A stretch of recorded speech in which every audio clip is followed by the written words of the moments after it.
That night the snow was falling heavy, thick white flakes covering every street and every rooftop. It was so quiet, you could almost hear the ice settling on the windows. The whole neighborhood was asleep, or at least pretending to be. I was sitting near my own fireplace when my phone buzzed with a message from a neighbor. "Look outside," it said. I pulled back the curtain and saw the glow of headlights cutting through the storm. Engines roaring low, muffled by the snow. At first I thought maybe it was a snowplow, but then the shadows appeared, big, wide, and loud. 15 motorcycles rolled into the cul-de-sac, their tires sliding a little on the ice. The noise was unreal, like thunder rolling across the sky. The bikes stopped right outside Mrs. Harris's house, the kind old lady at the end of the street. Everyone knew her. Everyone thought of her as harmless. The lady who baked pies and watered her flowers, even when the HOA told her the pots didn't match the neighborhood rules. I leaned closer to the glass, and I wasn't the only one watching. All across the street, lights were turning on, blinds twitching, shadows moving. The neighbors were peeking out, whispering, taking pictures. The HOA president, Mr. Crawford, even came out onto his porch with his big robe and clipboard.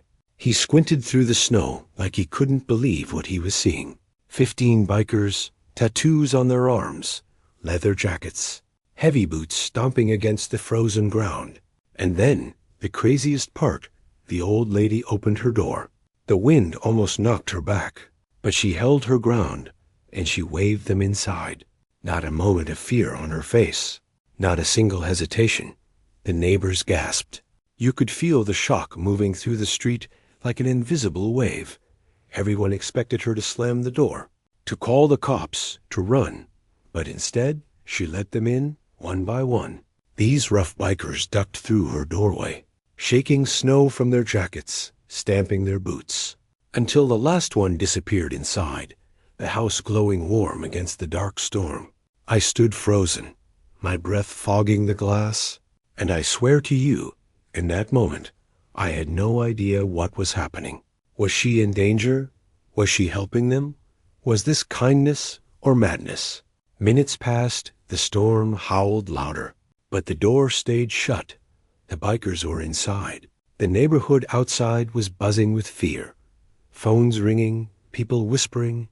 I could see Mrs. Green next door, already typing some angry message to the HOA chat group, and Mr. Crawford pacing his porch like a man preparing for battle. I couldn't stop staring at that door. It was like a portal into another world. Inside there was firelight, shadows moving, laughter faintly drifting out whenever the wind shifted. Laughter, not anger, not threats, laughter. And then it hit me. She wasn't scared at all. She was feeding them. Through the frosted window I saw it, the old lady pouring tea into mugs, sliding bowls of soup across her small wooden table, the bikers sitting cross-legged on her rug, steam rising from their bowls, their heads lowered in thanks. It was the strangest, most unreal sight I had ever seen.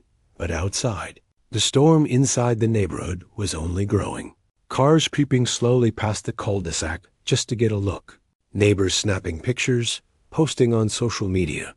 HOA members texting furiously, words like dangerous and criminals flashing on screens. Some were already talking about calling the police. Some wanted to send a fine right away, as if a piece of paper could stop the thunder of those engines. The storm lasted through the night, snow piling higher and higher until the streets disappeared. But in that house, in that warm little house at the end of the street, something was happening that none of us could explain. 15 bikers and one kind old lady, sharing food, sharing warmth, while the neighborhood around them burned with suspicion. I kept asking myself, why her? Why that house? Why would they trust her? Or maybe the real question was, why did she trust them? By morning the storm had passed. The air was sharp and bright, the snow glittering under the sun like diamonds. The streets were still buried, but the world was quiet again. Too quiet, because everyone in the neighborhood was waiting for the next chapter. And what came that morning was something none of us could have imagined. Engines. Louder this time, deeper, heavier. I ran to the window again, and my jaw dropped. Not 15 this time, not 20, not 50, but 100 motorcycles, one after another, lining up outside her little house, engines rumbling so loud the glass in my windows shook, chrome flashing, leather jackets shining. The entire cul-de-sac swallowed by the roar of 100 bikes.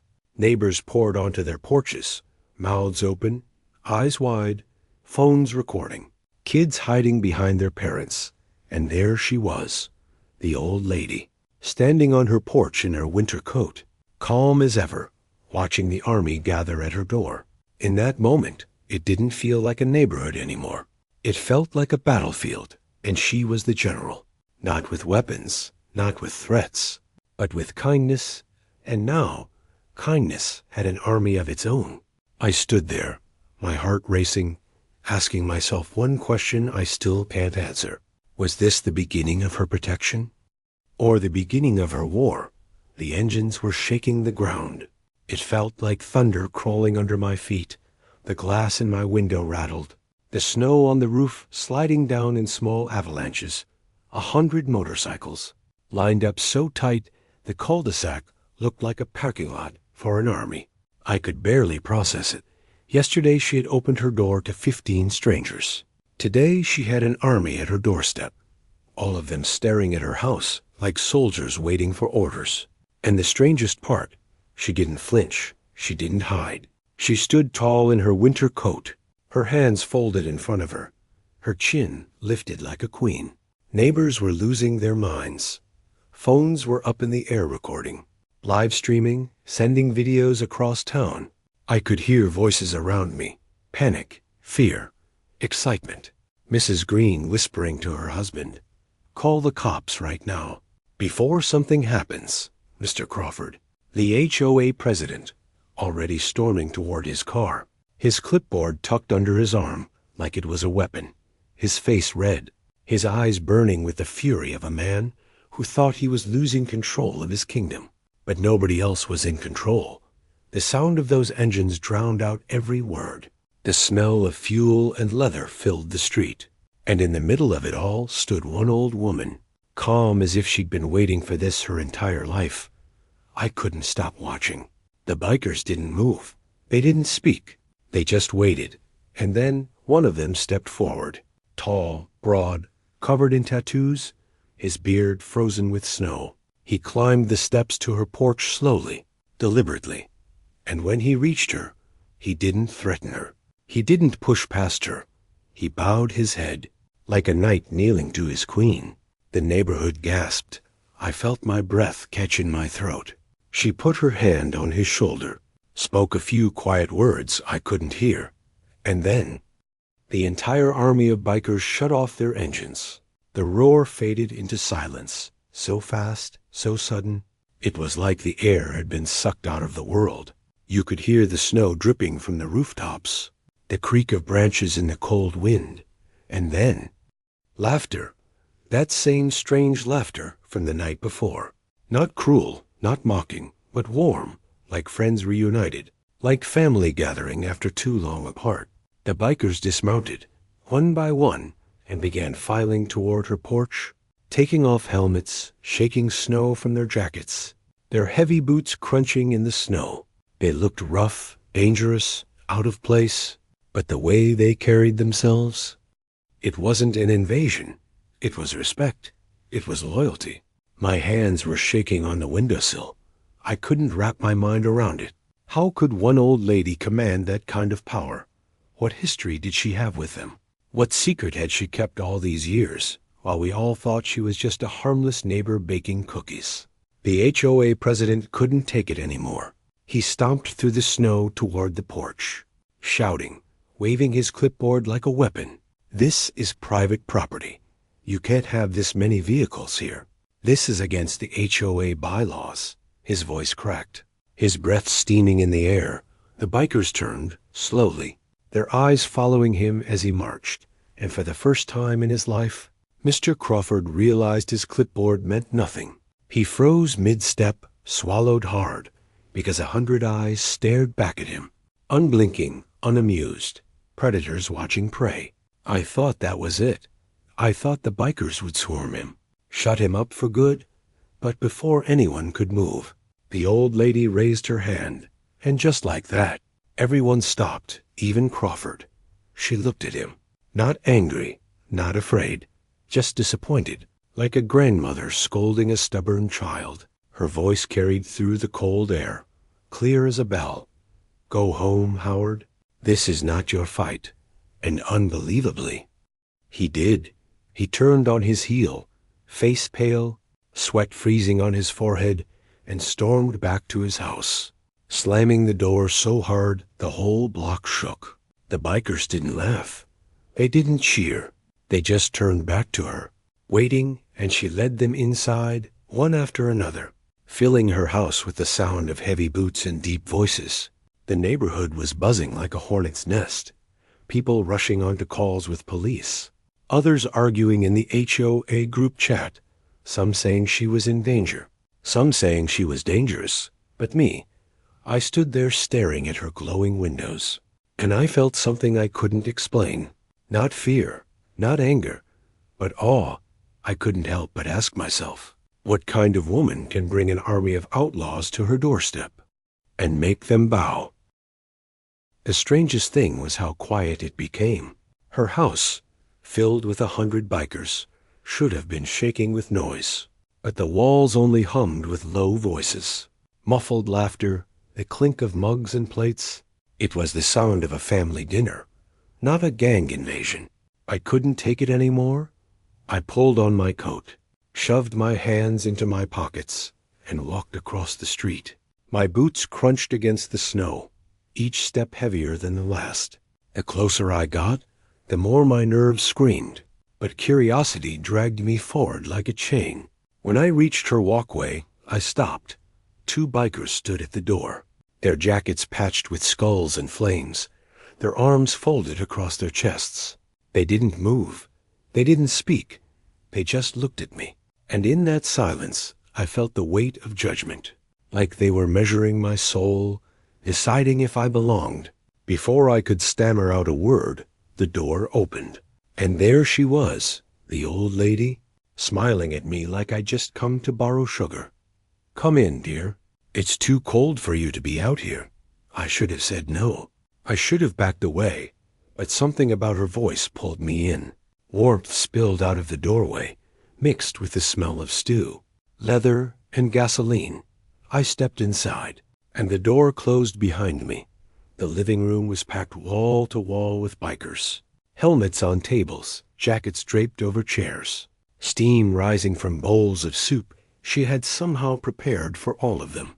And in the center of it all, a giant framed photo on the mantel. Her, younger, standing beside a man with a leather vest and a wild grin. The same patch I saw on every back in the room. My mouth went dry. She noticed me looking. She walked over, picked up the frame, and held it to her chest. "My husband," she said softly, her voice carrying the weight of decades. "He built this club from nothing. He gave them rules, honor, family. And when he died, they became my sons." The bikers nodded, some lowering their heads in respect. I couldn't believe it. All these years we thought she was just some lonely widow in a quiet house. But she was the matriarch of an outlaw family, and we, her neighbors, never had a clue. I tried to speak, but my words stumbled. "You? You called them here?" Her smile faded just a little. "They called me, dear. They always do when the snow comes. When the storm gets too heavy, when the world feels too cold, they come home, and I always let them in." I didn't know what to say. Every rule of the HOA, every law of the town, every assumption I'd made about her, shattered in an instant. But before I could gather my thoughts, a loud bang echoed outside, the windows rattled. Heads snapped toward the street. The bikers rose in unison, the air thick with tension. We rushed to the window, and there, across the street, stood a line of police cars, lights flashing red and blue against the snow. The HOA had made their call. And now the real war was about to begin.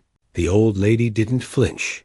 She set the frame back on the mantel, straightened her coat, and said 5 words that froze me where I stood. "Stay calm, they are mine." The bikers moved as one, grabbing jackets, pulling on helmets, their boots stomping across the floor. But it wasn't chaos, it was discipline. It was an army preparing to protect their queen. I pressed myself against the wall, my heart hammering in my chest. Outside, the police shouted orders through megaphones. Inside, the bikers waited for her command. And in the center of it all stood the kind old lady we thought we knew. Her eyes sharper than glass, her presence heavier than steel. For the first time, I wondered, was she really protecting us from them? Or had she been protecting them from us all, cinematic style? The red and blue lights pulsed through the curtains. Each flash painted the bikers' faces in shadows and fire.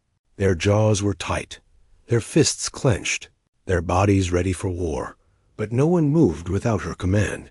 The old lady stood at the window, her hands folded in front of her. She didn't look nervous. She didn't look afraid.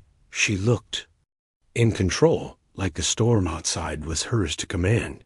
I pressed my back against the wall, my pulse hammering so hard I thought it might echo in the silence. The police loudspeaker crackled. "Everyone inside. This is the local police department. Come out with your hands where we can see them." The bikers shifted, their boots scraping the wood floor. Some growled under their breath. Others smirked, like they'd been waiting for this moment all their lives. But she raised her hand, and silence fell again. Then she did the unthinkable. She opened the front door. The winter wind slammed into the house, throwing snow across the floor.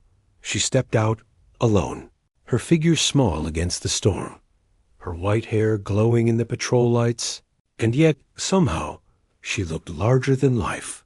The cops aimed their spotlights at her, their hands twitching on their holsters. I held my breath, waiting for something to break. She lifted her hand slowly, not in surrender, but in command, and her voice cut through the freezing night. "You will not come onto my property. Not tonight, not ever. These men are my family. They are here because I called them, and you will show them respect." The officers hesitated, exchanging nervous glances. This wasn't what they expected. They had been called to shut down chaos. Instead, they were facing a grandmother commanding an army. The HOA president, Howard Crawford, stormed out of his house across the street, his tie flapping in the wind, his clipboard clutched like a sword. "She's breaking every rule," he shouted, his voice shrill with rage. "She's harboring criminals. She's turning this neighborhood into a circus. Arrest her. Arrest them all. This is my neighborhood. I am the president of this association." The cops tried to calm him, but his voice pierced the night like nails on glass. The bikers inside the house began growling, some moving toward the door. The storm wasn't outside anymore. It was in the air, between us, ready to snap. But then something strange happened. One of the officers lowered his flashlight. I caught a glimpse of his eyes, wide, almost respectful. And then another officer followed. And slowly, almost in unison, they stepped back. The tension broke, not into violence, but into silence. Because they knew her. They remembered her. The old lady turned, her face softening just enough for me to see. She wasn't just the matriarch of the bikers. She was known to the law, too. Respected, feared, maybe even owed. Howard screamed, throwing his clipboard into the snow. "This is corruption. This is madness. You can't let her get away with this." But no one listened. Not the police, not the bikers, not even the neighbors peeking from their windows. Because in that moment, the entire street belonged to her. She turned back to the officers, gave them a single nod, and they drove away, engines fading into the distance. No arrests, no tickets, no questions, just quiet, just surrender. Howard was left trembling in the snow, his face red, his body shaking. He stormed back to his house and slammed the door. But I knew this wasn't over. For him, it was just beginning. And for her, this was just another night of keeping secrets. When she came back inside, the bikers erupted in cheers. Not wild, reckless cheers, but respectful, proud. They lifted their mugs. They pounded the tables. They toasted her like a queen returning from battle. And I just stood there in awe, my hands still cold, my heart still racing. I couldn't stop thinking about what I had just witnessed.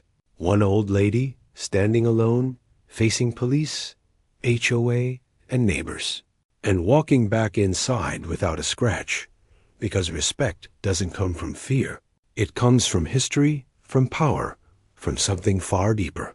But that night, as I lay in bed, staring at my ceiling, I couldn't shake one thought. If she could make the police back down, if she could silence the HOA with a single glance, then what exactly had she done in her past to earn that kind of loyalty? Sleep never came easy after that night. The flashing lights, the roar of bikes, the way the police had lowered their eyes to her. It all replayed in my head. By morning, the street was quiet again. No engines, no shouting, no chaos.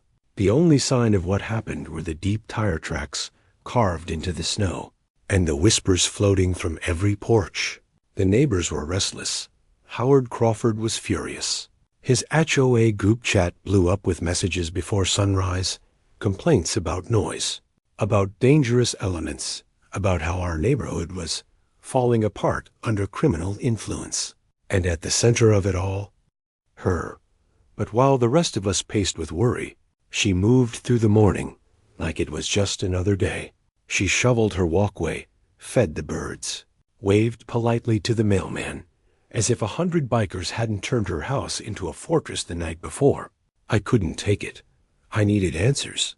So that afternoon, I knocked on her door. My hand shook against the wood, my breath fogging in the air. For a moment I thought she wouldn't answer, but then the door creaked open, and she looked at me with that same gentle smile.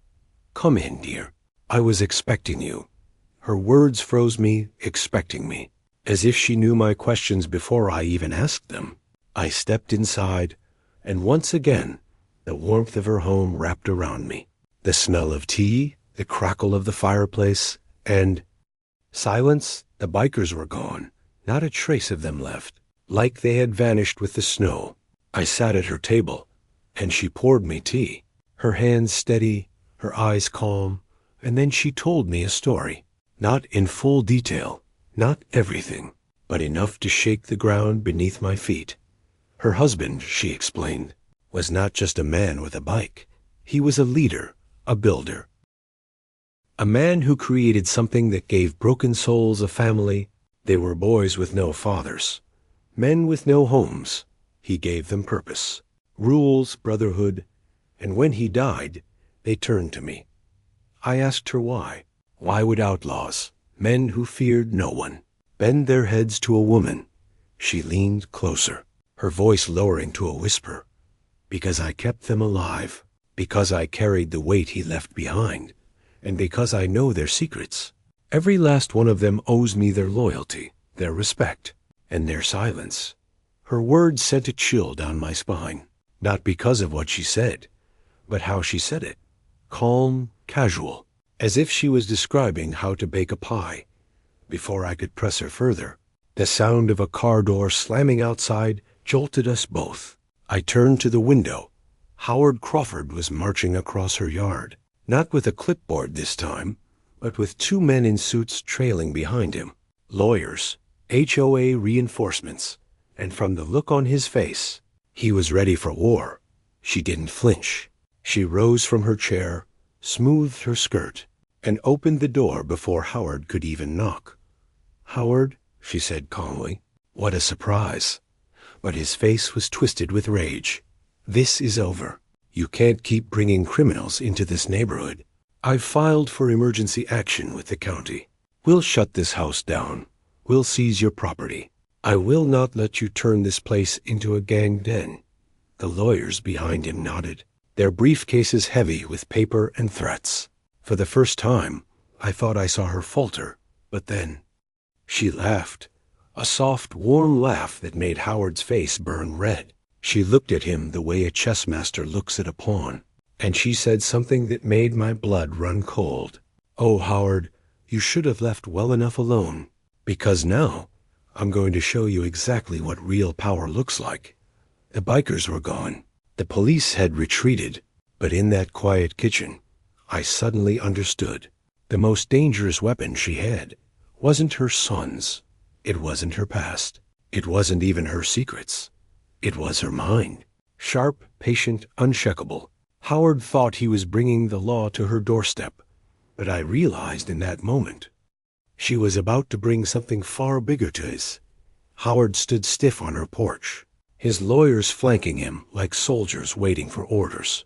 Snow fell heavier, the flakes glowing in the streetlights, each one making the silence sharper. The kind old lady just stood there, smiling softly, like she was humoring a child throwing a tantrum. "You think you can stop me with papers," she said quietly. Her voice wasn't loud, but it carried. Every neighbor peeking from behind curtains could hear it. "Howard, I have seen men with guns, men with badges, men with armies try to break me. Do you really think your little HOA bylaws scare me?" Howard's face twisted, but he didn't back down. "This isn't about fear," he snapped. "This is about rules, order, and respect for this community. You're destroying everything we built here, for a moment." Her eyes sharpened. "Destroying it," she repeated, almost amused. "No, Howard, I am the only thing holding this place together. Without me, you'd already be ash under the weight of your own pride." The lawyers tried to step forward, fumbling with folders and legal jargon, but before they could even open their mouths, headlights appeared at the end of the street, engines rumbling in the distance, growing louder, closer, and then, one by one, motorcycles began rolling in again. Not 15 this time, not even 100, but more. So many that the street seemed to shake beneath their weight. The lawyers froze, their papers trembling in their hands. Howard stumbled back, his eyes wide. The entire block lit up with headlights and exhaust, engines growling like thunder rolling over the rooftops. The old lady didn't look surprised. She didn't even turn her head. She just said, calm as ever, "I told you, Howard, they come when the storm does. And today, the storm belongs to me." The bikers lined the street, engines idling low. The sight was surreal. Every house, every porch, every trembling neighbor now had a front row view of a power struggle no HOA rulebook had ever prepared for. Howard's lawyers whispered frantically, urging him to leave, but his pride wouldn't let him. He shouted over the engines, his voice cracking, "This is intimidation. This is harassment. I'll have every single one of you arrested." The old lady finally turned, her gaze cutting through him like ice. "Go ahead, Howard. Call every officer you know. Call every judge, every clerk. But remember this. Every one of them has ridden behind these men. Every one of them has come to me when the world was too cold. And every one of them remembers who kept them alive when no one else would." Howard's jaw dropped. His voice caught in his throat. It hit me then. She wasn't just a neighbor with a mysterious past. She was a shadow woven into the very fabric of this town. Her influence ran deeper than laws, deeper than fear. It was loyalty. A loyalty built on decades of debts, favors, and unspoken truths. The bikers didn't need to move, didn't need to raise a fist. Their presence alone silenced the street. And for the first time in his life, Howard Crawford realized he was no longer the most powerful man in this neighborhood. He turned on his heel, humiliated, his lawyers scrambling after him through the snow. The crowd of bikes parted to let him pass, not because they had to, but because she allowed it. Like a queen sparing a fallen knight, the engines roared once more as the bikes stayed lined up, not leaving, not advancing, just waiting, waiting for her next move. She stepped back inside, and without even looking at me, she said, "Come along, dear. It's time you learned why they will never leave me." Inside, she led me down a narrow hallway I had never noticed before. At the end was a door, old wood, scarred and heavy.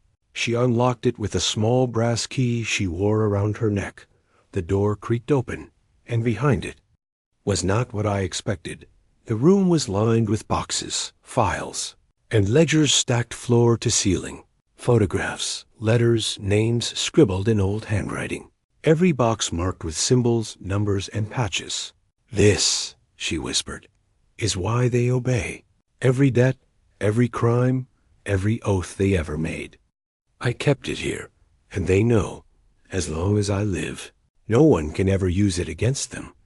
I am their shield, their keeper, their history." I stared at the boxes, overwhelmed.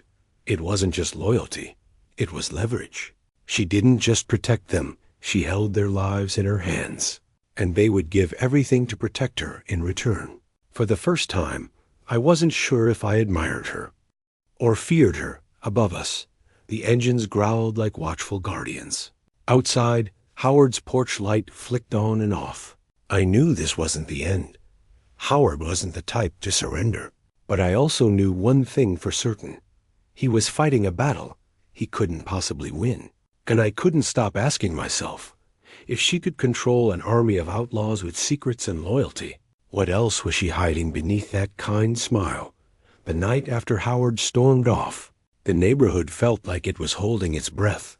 The snow had stopped falling, but the silence it left behind was heavier than the storm itself. And still, the engines of the bikes rumbled low outside, as if the whole street had become a guarded fortress. I couldn't sleep. Every time I closed my eyes, I saw her smile. Calm, gentle, almost grandmotherly. But now I knew the truth hidden behind it. She wasn't just the kind old lady everyone whispered about. She was the anchor of something far bigger, something the rest of us couldn't begin to understand. Morning came slowly, the pale light breaking over rooftops. And there she was again, sitting by her window like nothing had changed, knitting calmly, as if she hadn't just humiliated the most powerful man in town, as if 100 motorcycles weren't still parked like sentinels on her street. Howard returned, of course he did. This time not with lawyers, not with threats of fines, but with police cars. 3 of them pulled up, red and blue lights bouncing off the snow. Officers stepped out, hands hovering near their belts, eyes flicking nervously at the bikes. Howard stood tall behind them, smirking. He thought he had finally found the weapon she couldn't counter. The officers approached, but something strange happened. They didn't march with confidence. They slowed, hesitated, and then one of them stopped completely. His eyes found hers through the window, and I swear, his face softened, like he was staring at someone he owed everything to. The others looked the same, uneasy, glancing at each other. Not one of them knocked on her door. Howard barked at them, red-faced. "What are you waiting for? Arrest her, arrest them all. They're trespassing. They're threatening this community." But his words just bounced against the engines, growling louder and louder. The officers finally turned back to him. Shaking their heads, one of them said quietly, "Sir, this isn't our fight." And with that, they got back into their cars, leaving Howard standing in the snow. Humiliated once more, his scream echoed down the street. "This isn't over. This old witch can't control everything. She's nothing without them, and I'll prove it." But no one believed him anymore, not after what we'd seen. That night, she invited me back inside. Her house felt different now. No longer just cozy and warm. It felt like stepping into the center of a web. And she was the spider. She poured tea, sat across from me, and asked, "Do you know why they come when I call?" I shook my head. Her eyes lingered on me, sharp and knowing. "It's not just debts or secrets. It's trust. When the world turned its back on them, I opened this door. When the snow buried the roads and no one else cared if they froze, I gave them shelter. And when men like Howard tried to erase them, I reminded them they mattered." Her words hung heavy. She wasn't dangerous because she held secrets. She was powerful because she had given broken men something to believe in. And in return, they gave her their loyalty, their silence, their protection. Outside, the bikes remained not restless, not violent, just present, like a wall no one could ever tear down. Days passed. Howard tried again and again. Letters, court notices, desperate calls to state officials.